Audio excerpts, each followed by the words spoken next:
Paz do Senhor Jesus, quero deixar uma palavra ao seu coração que encontra-se aqui em Provérbios, no capítulo 23, versículo de número 24, diz o seguinte: Grandemente se regozijará o pai do justo, e o que gerar um sábio se alegrará nele. Bom, o livro de Provérbios ele foi escrito pelo sábio Salomão, né? Salomão era filho de Davi e ele viveu num dos períodos melhores, né? Um dos melhores períodos da história de Israel, porque foi praticamente no início da monarquia, quando Deus já havia chamado Abraão, Isaac, Jacó, toda a descendência de Jacó já tinha se estabelecido na terra prometida, e ali já havia passado o período dos juízes. E quando inicia a monarquia, o primeiro rei que reinou foi Saul, ele reinou 40 anos. Depois Davi também reinou 40 anos e Salomão também reinou 40 anos, chamado do Reino Unificado. E eu acredito que o período de Davi houve uma grande expansão do território. Ele foi um guerreiro que conquistou muita terra. Deus abençoou de extensão territorial, né, e de grandes vitórias para o povo de Israel, de batalha. E Salomão era filho de Batseba, uma mulher que não era a mulher de Davi. Ele tinha cometido um adultério e um assassinato, e Deus manda o profeta Natan confrontar ele, mas depois ele casa com Batseba e tem um filho que Deus ama, e é o que sucedeu ele no reinado, né? Normalmente a monarquia era o filho mais velho que passa a reinar, e isso é chamado normalmente de primogenitura, né? O primogênito. Mas no caso de Davi, uma história bem conturbada, porque a sua família, ele teve muitos problemas familiares.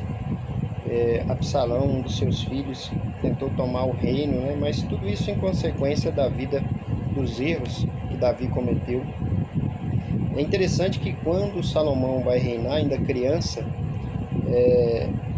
ele pede algo muito importante para um rei, que é a sabedoria.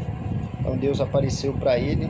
O desejo de Davi era construir um templo para que o povo se reunisse e pudesse adorar o nome do Senhor, Deus Todo-Poderoso, né? O Deus de Abraão, de Isaac e de Jacó.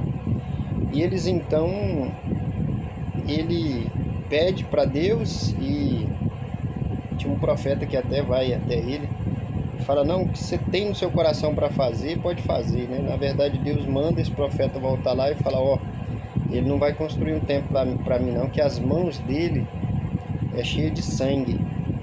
Quem vai construir este templo será o filho dele, e era Salomão. Então o que Davi fez? Ele juntou todos os recursos que ele podia naquele reinado esplendoroso que ele teve, e Deus não permitiu que ele construísse um templo. Mas Salomão já via, né, a grandiosidade que era o povo de Israel naquele período, né, e ele pediu algo interessante para Deus. Deus perguntou o que ele queria. Ele falou: eu quero sabedoria para saber administrar e conduzir, né, o povo de Deus com extrema sabedoria para honrar o Senhor. Se a gente observar a vida de Salomão, a sabedoria que ele tinha, tanto conhecimento, deixou ele um pouco frustrado. Se a gente observar o que ele escreveu em Eclesiastes, principalmente, parece alguém que já está desanimado e sente uma impotência, né, de não poder mudar a realidade, que ele tinha muita sabedoria, muito poder, mas ele estava já velho, né, no fim da sua vida, e ele não podia fazer nada, porque em breve ele morreria, né? Então ele sintetiza uma vida de prazeres sem a presença de Deus verdadeira, sem a pessoa viver de fato para Deus, como algo muito banal, né? Inútil. Ele chama isso de vaidade. E eu acho interessante que Salomão, no seu grande conhecimento, ele basicamente escreveu 3 livros, que é o livro de Cantares, que simboliza, né, Deus com a igreja, o amor de Deus com o seu povo, com aqueles que ele separou e ama para salvar, né? E ali tem muitos fala, né, de relacionamentos e várias coisas interessantes, né, entre o amor. Ele até conhecia bastante, né, essa questão por ter 1000 mulheres. Salomão teve 1000 mulheres, então ele desfrutou de todos os prazeres que o homem pode ter. Ele teve fama, dinheiro, sabedoria, né, e desfrutou o máximo de tudo que o mundo pode conceder ao homem. E mesmo assim ele termina dizendo que tudo é vaidade, que o dever de todos, né, se a gente lê o que ele escreveu em Eclesiastes no capítulo 12, os últimos 2 versículos, ele deixa uma orientação fantástica, que é para nós temermos ao Senhor e guardarmos os seus mandamentos, porque esse é o dever de todo homem.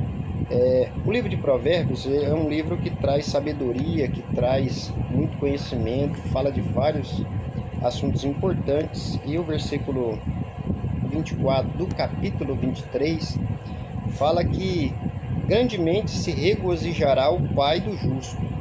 Então, aquele que tem um filho que é justo, que aqui quando a Bíblia fala de justiça, é uma pessoa que é coerente, né, e principalmente crê em Jesus Cristo e anda em sabedoria, né? A Bíblia diz que o temor do Senhor é o princípio da sabedoria. Sabedoria é você ter a habilidade de agir de forma inteligente.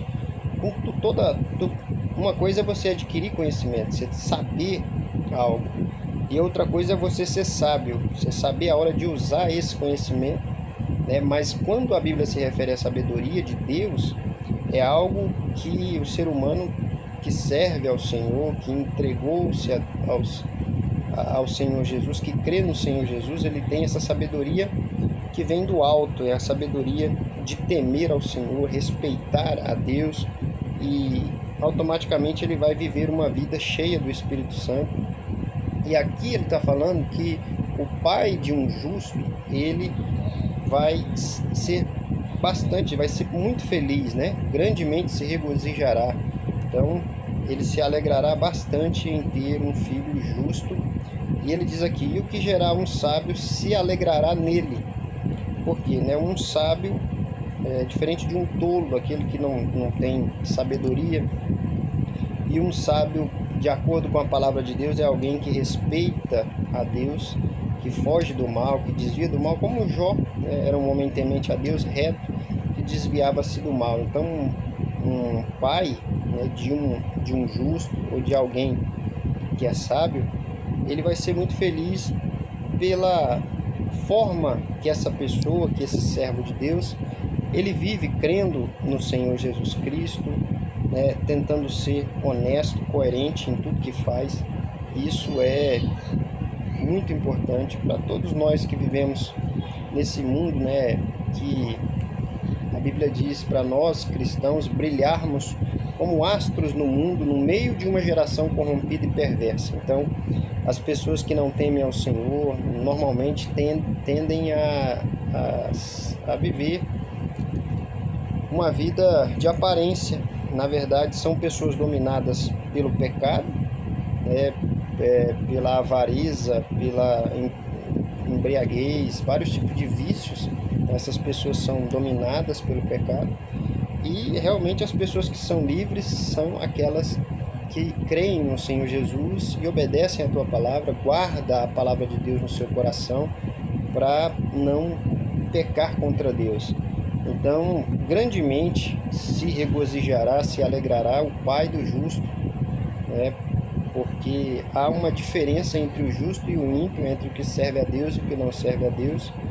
E ele diz, né, e o que gerar um sábio se alegrará nele, porque a gente vê o fruto, a sabedoria de Deus naqueles que temem ao Senhor, que buscam ao Senhor de todo o coração, que creem no Senhor Jesus Cristo e passam a ser nova criatura em Cristo Jesus. Essas pessoas sábias são cheias do Espírito Santo, não têm uma mente carnalizada, né, em questão de satisfazer ou viver dominado pelos prazeres carnais e o que o mundo oferece, né, a soberba da vida. Então ele é dirigido pelo Espírito Santo, ele é guiado por Deus, e todos que estão à sua volta, né, os seus pais, os seus familiares, colhem esses frutos da sabedoria, da graça de Deus na vida dessa pessoa, né? Isso não quer dizer que essa pessoa será perfeita em tudo, mas se o coração dela serve a Deus, se ela serve a Deus de todo o seu coração, automaticamente Deus vai abençoá-la de uma forma especial e ele vai desfrutar dessa presença maravilhosa de Deus e da graça, da misericórdia, né, da sabedoria de Deus. Que Deus abençoe grandemente a sua vida em nome de Jesus.